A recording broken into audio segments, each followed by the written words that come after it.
சில மனிதர்கள் இருக்கிறாங்க பொய் சத்தியம் செய்யறது. சிலர் இருக்கிறாங்க சொல்ல வேண்டியத சொல்ல இடத்துல சொல்லாம மறைக்கிறது. துனியால யாரும் அநியாயம் செஞ்சுட்டு நிம்மதியாக போகிறாங்க. படைச்ச ரப்புக்கு அநியாயம் செய்யறாங்க. ரெண்டாவது தனக்கு தன் மீதே அநியாயம் செய்ய. மூணாவது பிறருக்கு அநியாயம் செய்ய. தலையில வைக்க வேண்டிய தொப்பிய காலில் வச்சா எப்படி இருக்கு, கண்ணுக்கு போட வேண்டிய கண்ணாடியை வேற எங்கேயும் வச்சா எப்படி இருக்கு. இது முஸ்லிம்களுடைய பிரச்சனை மட்டுமல்ல. பலஸ்தீன் என்பது நிச்சயமாக பைத்துல் மக்தஸ் எங்களுக்கு ஒரு வணக்க ஸ்தலம். ஆனா மனிதர்களுக்கு நடக்கிற அநியாயம் உலகமே குரல் கொடுக்கிறது. அல்லாஹ் முடிக்க நாடினால் யாரும் தப்பிச்சு கொள்ள முடியாது. அல்லாஹ் விட்டு கொடுப்பான், சந்தர்ப்பம் கொடுப்பான். ஃபிரௌன் அநியாயம் நடக்கொண்டு பார்த்துட்டு இருக்கிறது, மூடி மறைக்கிறது. அவைகளை பிறருக்கு இவனுக்கு ஒரு லாபம் கிடைச்சிடக்கூடாது என்று அதை ஒழிக்கிறது. தெரிஞ்சு கொண்டும் சொல்லாம இருக்கிறது ஆகப்பெரிய அநியாயம் என்பதாக அவர்களை பத்தி பொய் கட்டு கதைகளை பேசின நேரத்துல அவங்க சொன்னாங்க, அல்லாஹ் இவனை சோதிக்கணும் என்று அவன் வயசாலியாக மாறி கண் இமைகள் எல்லாம் அவன் கீழே போயிட்டு கண்ணை இப்படி தூக்கி ரோட்ல போற பொம்புல போயிட்டு பிடிப்பாங்க.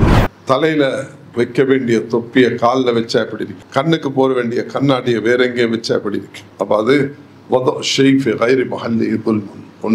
உரிய இடத்துல வைக்காம வேற இடத்துல வச்சா அது அதுக்கு சரி அநியாயம். தான் அணிஞ்சிக்கிற சாரத்தை தூக்கி தலைப்பா கட்டினா அது எப்படி இருக்கு. தான் நிர்வாணமாகிட்டு அவ தலைப்பா கட்டுறது நன்மைதான், ஆனா அதுக்காக சாரத்தை கலட்டி தலைப்பா கட்டுறது இல்லை. ஜாஹிலியத்துடைய காலத்துல மக்கள் சொன்னாங்க, நாங்க ஹலாலான பணம் இல்லாதனால நாங்க நிர்வாணமாக தவாஃப் செய்யறோம். எவ்வளவு பெரிய அநியாயம். தவாஃப் செய்யறது நிர்வாணமா தவாஃப் செய்யறதா? அதால என்ன நடந்துச்சுன்னா, ஆணும் பெண்ணும் ஒன்று சேர்ந்து அல்லாஹ்வுடைய மாளிகைக்குள்ள காபத்துல்லாஹ்ல ஜினால ஈடுபட்டு அல்லாஹ் அவர்களை சிலையாக மாத்திர தண்டனை கொடுத்து அதை தான் வணங்க ஆரம்பிச்சாங்க.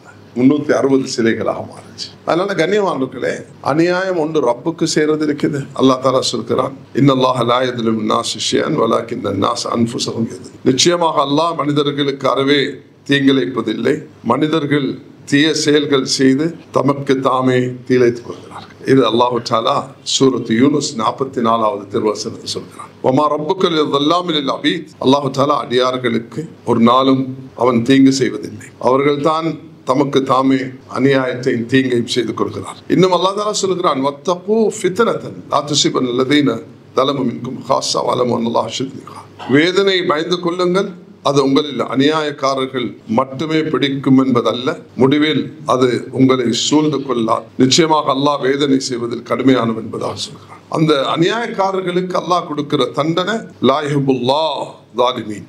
சூரத் ஆல் இம்ரான்ல அநியாயக்காரர்கள் அல்லாஹ் நேசிக்கிறது இல்லை. இன்னல்லாஹ் லா யஹ்தில் கௌம ஸாலிமீன். அநியாயக்காரர்களுக்கு அல்லாஹ் நேர்வழி கொடுக்கிறது இல்லை. இன்னஹு லா யுஃப்லிஹு ஸாலிமூன். அநியாயக்காரர்களுக்கு அல்லாஹ் ஹிதாயத்தை கொடுக்கிறது இல்லை என்பதாக குர்ஆன் மிக தெளிவாக இருக்கிறது. கண்ணியமானவர்களே, இந்த அநியாயங்கள் என்பது நான் ஏற்கனவே சொன்னது போல 3 வகைப்படும். ஒன்று அடியான் அல்லாஹ்வுக்கு அநியாயம் செய்கிறது. அல்லாஹ்வுடைய வரம்புகளை மையத்தஅத்த ஹுதூதுல்லாஹ் ஃபஹுவ லா யகுனு ஸாலிமூன். அல்லாஹ் சூரத்துல் பக்ரால சூரத்துல் தலாக்ல வமையத்தஅத்த ஹுதூதுல்லாஹ் ஃபகத் ஸலம நஃப்ஸஹ். யாரை அநியாயம் செய்கிறார்களோ அவர்கள் தன் மீது அநியாயம் செய்து கொண்டார். அல்லாஹ்வுடைய வரம்பை மீறக்கூடிய நேரத்தில் அல்லாஹ் இது ஹராம் இது ஹலால் என்று சொல்லி இருக்கக்கூட ஒரு மனிதன் அதுக்கு அநியாயம் சென்றால் அல்லாஹ் தஆலாவுடைய வரம்பை மீறியவனாக கருதப்படுகிறான். அப்ப முதலாவது அடியான் அல்லாஹ்வுடைய கடமைகளை மீறி நடக்கிறான். ரெண்டாவது தனக்கு தானே அநியாயம் செய்து கொள்கிறான். ஹராமான தொழில், பாவமான காரியங்கள். ஒமா தலமூனா வலாக்கின் அன்ஃபுஸுஹும் யத்லிமூன். தொழுகையை விடுகிறான், நோன்பு விடுகிறான், ஹஜ்ஜை விடுகிறான். இது பெரிய அநியாயம். இன்ன ஷிர்க லதுல்முன் அதீம். இணை வைப்பது என்பது அது ஆகப்பெரிய அநியாயம் என்பதாக வந்திருக்கு. மூன்றாவதாக அடியான் அடியார்களுக்கு அநியாயம் செய்யும். அல்லாஹ்வுக்கு அநியாயம் செய்கிறான் அடியார். நஃப்ஸிக அலைக ஹக்கன் ரப்பிக அலைக ஹக்கன் தைஃபிக அலைக ஹக்கன் அஹ்லிக அலைக ஃபஅதி குல்லி தி ஹக்கின் ஹக்கஹு. உனக்கு ஒரு ரைட்ஸ், உனக்கு ஒரு உரிமை, உனக்கு ஒரு கைர் இருக்குது, நீ செய்யணும். உன் ரப்புக்கும் நீ அந்த நேரத்தை கொடுக்கணும், உன் மனைவிக்கும் நீ கொடுக்கணும், உன் விருந்தாளிக்கும் கொடுக்கணும். ஒவ்வொருவருக்கும் கொடுக்க வேண்டியதை கொடுக்காததே அதுவும் பெரிய அநியாயமாக இருக்கும். மனைவிக்கு கொடுக்க வேண்டிய நேர காலம், மனைவி கொடுக்கக்கூடிய செலவு சித்தை.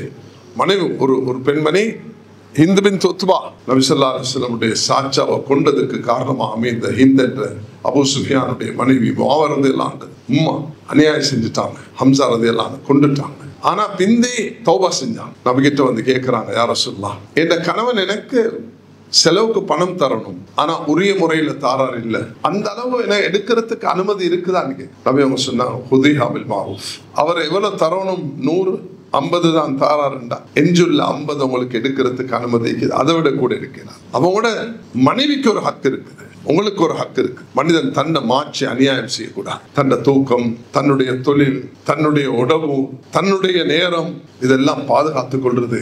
தன்னுடைய தலை முடியில இருந்து ரசூலுல்லாஹி அலைஹி வஸல்லம் கால் நகம் வரைக்கும் எப்படி இதை வச்சுக்கொள்ளணும் என்று நபி வழி காட்டு. கண்ணியமானவர்களே, 3வது பயங்கரமானது, அதுதான் மனிதன் பிறருக்கு அநியாயம் செய்வது. குர்ஆன்ல பிற சொத்தை பாவிக்கிறத பத்தி சூரத்து நிசால யா அய்யுஹல்லதீன ஆமனு லா தஅகுலு அம்வாலக்கும் பைனக்கும் பில் பாத்தில் இல்லா அன் தகுன திஜாரத்துன் தராதி மின்கும். நீங்க அநியாயமாக யாருடைய உணவையும் உட்கொள்ள வேண்டாம். அல்லதீன யஅகுலுன அம்வாலல் யதாமா துல்மன் இன்னமா யஅகுலுன ஃபீ புதூனிஹிம் நாரா.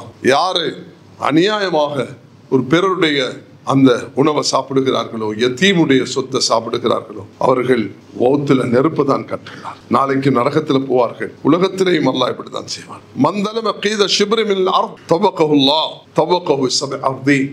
ஒரு சான் அளவு உன்னத்தருடைய காணியா அபகரிச்சால் அல்லாஹ் 7 பூமியை களத்துல நாளை கட்டுவான். ஒரு சான், இவ்வளவுதான். ஒரு சான் அளவு ஒரு மனிதன் இன்னொருத்தன் சொத்தை அபகரித்தால் ஸல்லல்லாஹு அலைஹி வஸல்லம் அவர்கிட்ட கேட்கப்பட்டது, யா ரசூலல்லாஹ் மன் இக்ததப ஹக்க இம்ரஇன் முஸ்லிமின் பியமீனி ஃபகத் அவ்ஜபல்லாஹ் அல்லவ ஜன்னah. ஒரு மனிதன் பிறருடைய ஒரு ஹக்க பொய் சத்தியம் செய்து அவன் எடுத்துக்கொண்டால் அல்லாஹ் அவனுக்கு சொர்க்கத்தை ஹராமாக்கி சொன்னார்கள்.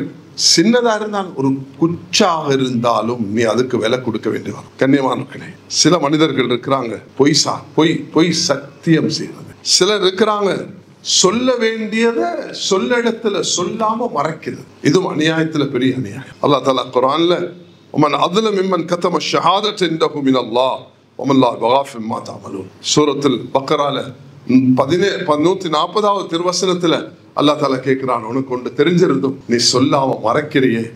உரிய நேரத்துல ஒரு அநியாயங்கள் நடந்து கொண்டிருக்கக்கூடிய நேரத்துல சில விஷயங்களை சொல்லிதான் ஆகணும், அது எங்கட கடமை. இதே போல ஊழியர்களுக்கு கொடுக்க வேண்டிய பணத்தை கொடுக்காமல் இருக்கிறது, அதுவும் ஒரு மனிதனுக்கு நாளை கியாமத்து நாளையில அல்லாஹ் தஆலா அவனுக்குரிய ஹக்க கொடுக்காததுக்கு அல்லாஹ் தண்டிக்க போகிறான். அதே நேரத்துல வியாபாரத்துல மனிதர்களுக்கு அநியாயம் செய்யறது, கடன் எடுத்துட்டு கொடுக்காம இருக்கிறது, மதுல் கனிய துல்முன், வசதி இருந்தும் எடுத்த பணத்தை கொடுக்காம இருக்கிறது, இது ஹராமானதாக இருக்கும், அநியாயமாக இருக்கும், பாவமாக இருக்கும்.